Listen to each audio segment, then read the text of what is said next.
day 4 of the quarantine here in Metro Manila. It's March 18, and I have a lot of friends who are already feeling very anxious adjusting to this quarantine. And although, of course, we all know that every day, I'm so thankful that me and my family, we have a roof on our heads and food and water, a luxury that not everyone has. I think we are all doing everything we can to help others. But for this particular video, I wanted to reach out to those who may be feeling overwhelmed being just in one place for the past few days. So I reached out to someone very familiar to those of you who might watch Pinoy Big Brother.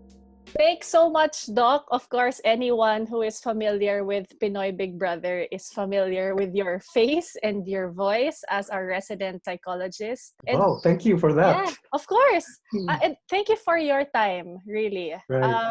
A lot of people now are sort of feeling what it feels like to be a housemate, diba? Nasa bahay lang, feeling all sorts of emotions, highs and lows. So I guess what I wanted us to talk about lang, Doc, is please explain to us yung usual change in behavior sa tao kapag naka-confine lang tayo sa isang lugar. You know what? What's happening now is what we call a cabin fever. So it's like we're isolated in a certain place. And for you, housemates dati, it was a little bit easier dahil you had a big house, and a nice one with a swimming pool and new friends. However, ngayon, we're stuck in our houses, and we might even have rooms that we're stuck in, and there might be no stimulation. So that will be a big difference. And of course, sa inyo, sa PBB, you were into it for some fun and excitement and some self-discovery. Pero here, we're isolated because of fear. So there's a marked difference in the isolation that you experienced with isolation now. Pero there are also marked similarities. Right.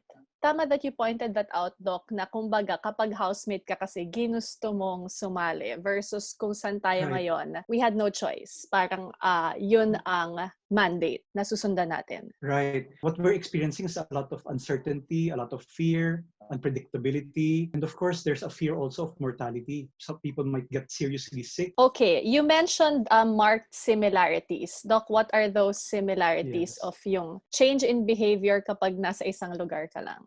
When we talk about changes, it's not only in the behavior, no? Kasi the behavior naman comes from our mind and emotions. So what's going to happen is that there will be marked changes in our whole personality. Like for example, of course, we'll miss our daily routines. Right. You know, and we'll be stuck in the house. What will overcome us will probably be, of course, unang-una, boredom. We'll get bored. We'll look for our usual routines, and just because of that, it will already cause for some people some depression, some anxiety, you know. And even if it weren't a depression or anxiety, just because it's boredom, it already creates a significant change in our behaviors. Right. And then you mentioned, Doc, kanina that isang major factor ng nag-iiba yung behavior nga is yung stimulation. Iba ang stimulation kapag everyday ginagawa natin yung trabaho, uuwi, errands, uuwi, versus nasa bahay lang. You know, dito papasok yung good stress versus bad stress. Of course, if there's no stress, then we get bored and there's no motivation, di ba? Kasi we don't apply our motivation to anything. There's also good stress naman that kind of we're excited about, and it gets us passionate, and then even when we get tired, at least we feel fulfilled at the end of the day. Sa social isolation or quarantine, no, self-quarantine, what happens is that there may be good stress at the start because we're resting, pero later on, the no stress becomes bad stress. And then, doon nagsisimula yung mga problema natin. Yeah. Doc, a lot of what I'm seeing on the social media feeds is people are becoming extra emotional. A lot of people are becoming irritable. Explain to us, Doc, how it's related to being in quarantine. Since we were taken out of our comfort zone, di ba? Yung comfort zone natin ay yung mga routines natin sa buhay, yung daily routines natin, natanggal tayo, then of course, that's stress. And dahil sa stress, nag-iiba yung pag-iisip natin, emotions natin, behaviors natin. So I'll just probably cite some of the changes that happen kapag nagiging socially isolated tayo na hindi natin piniling na socially isolate. Relationships natin. Of course, when we're stuck with our loved ones, it's easier to express ourselves without censorship, di ba?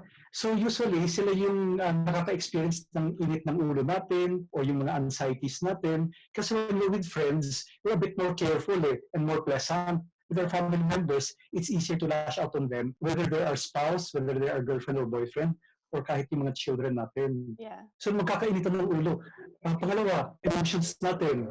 We can become sad. There's too much sadness. It can lead to depression. We can feel anxious kasi we don't have control over what's happening. So doon tayo nagkaka-panic attack. We're so paranoid about germs, contamination, even breathing diba? Or touching things. The fear makes us sick. So it's the fear of getting sick that makes us sick. Correct me if I'm wrong, hypochondriac is feeling mo, ito yung sakit mo, ito yung sakit mo, ito yung sakit mo, pero hindi naman. Wala naman. Tama ba? Right. Oo. Like for example, inubo ka lang dahil may allergy, di ba? And you think you already have the coronavirus. Uminit lang yung katawan mo because you got tired of doing something, you think it's already the fever. Mm-mm. So that becomes a hypochondriasis, gets people more sick and anxious and depressed. Yes. Okay. So, Doc, of course, it's very comforting to know na normal or at least parang expected changes in behavior to for any human being, di ba? What are some tips, I guess, that you can give to all of us to manage yung swing of emotions and itong anxiety natin? Sige, just give a few tips na. Like for example, yung una is choose the news that you listen to, okay? Kasi ngayon, bukod sa pandemic, no, meron ring infodemic We're getting so much news, may fake news, and there's good news. You have to weed out, you have to separate the bad from the good. Let's listen to WHO and the DOH.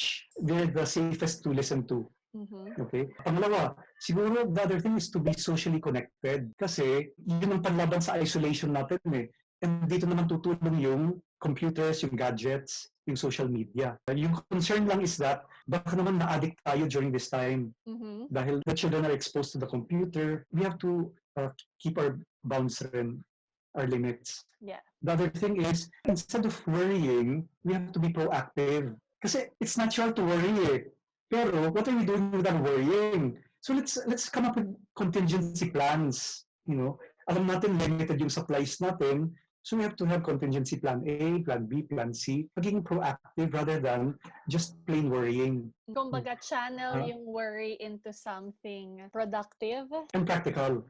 And practical. Tama. Right. For example, imbis na magwaldas sa bigas or sa tubig, of course, we're going to save it. Because we know times are going to be lean The other thing that we can do is, siguro ito yung time to accept na magkakaroon tayo ng new norm sa daily routines natin. It's not going to be the same anymore, at least for this time Di ba? Meaning, there will be more idle time, pero alam naman natin na yung idle mind is a devil's playground. Yes. Actually, so Doc, that's what I want to ask you When we were talking, nabalik sa akin yung, I think, biggest problem nung housemate ako na nararamdaman ko ngayon na nandito lang tayo naka-quarantine sa bahay is we're too much in our heads. How do we stop doing that? The way to stop being in your head is to start doing something. Perhaps anything that you feel is productive. Like for example, this is the time to catch up on spring cleaning, di ba? Yung kwarto natin na hindi natin inayos o nilinis for ages. This is the time to clean it. I think that's why, again, yung Big Brother house reference, hindi nakakabaliw kasi every day there's a task. So I guess, would that work in the real world, Doc? Yung we give ourselves a task list every day? Right. So ngayon, tayo yung magiging Big Brother sa sarili. Kasi in the absence of a Big Brother, tayo ang mamumuno sa buhay natin, di ba? How do we do that? Besides catching up and cleaning our rooms or other things, yung mga basic katulad ng exercise. Dahil idle tayo, mas madaling maging couch potato. And because of boredom, mas madaling kumain out of boredom. So we have to watch our diet and eat healthy foods. Sa totoo lang, kung maghanap ka lang ng gagawin, maraming pwedeng gawin sa bahay. Di ba? Hindi lang yung usual things, pero maraming pwedeng gawin. Yes, definitely. Thank you so much, Doc, for your time. I guess siguro one final advice for all of us now at a time like this. Yes, probably two. I'll give two. Yung isa is spirituality pa rin. Kasi sa times na medyo unpredictable yung buhay natin, dapat meron tayong pinahawakan eh.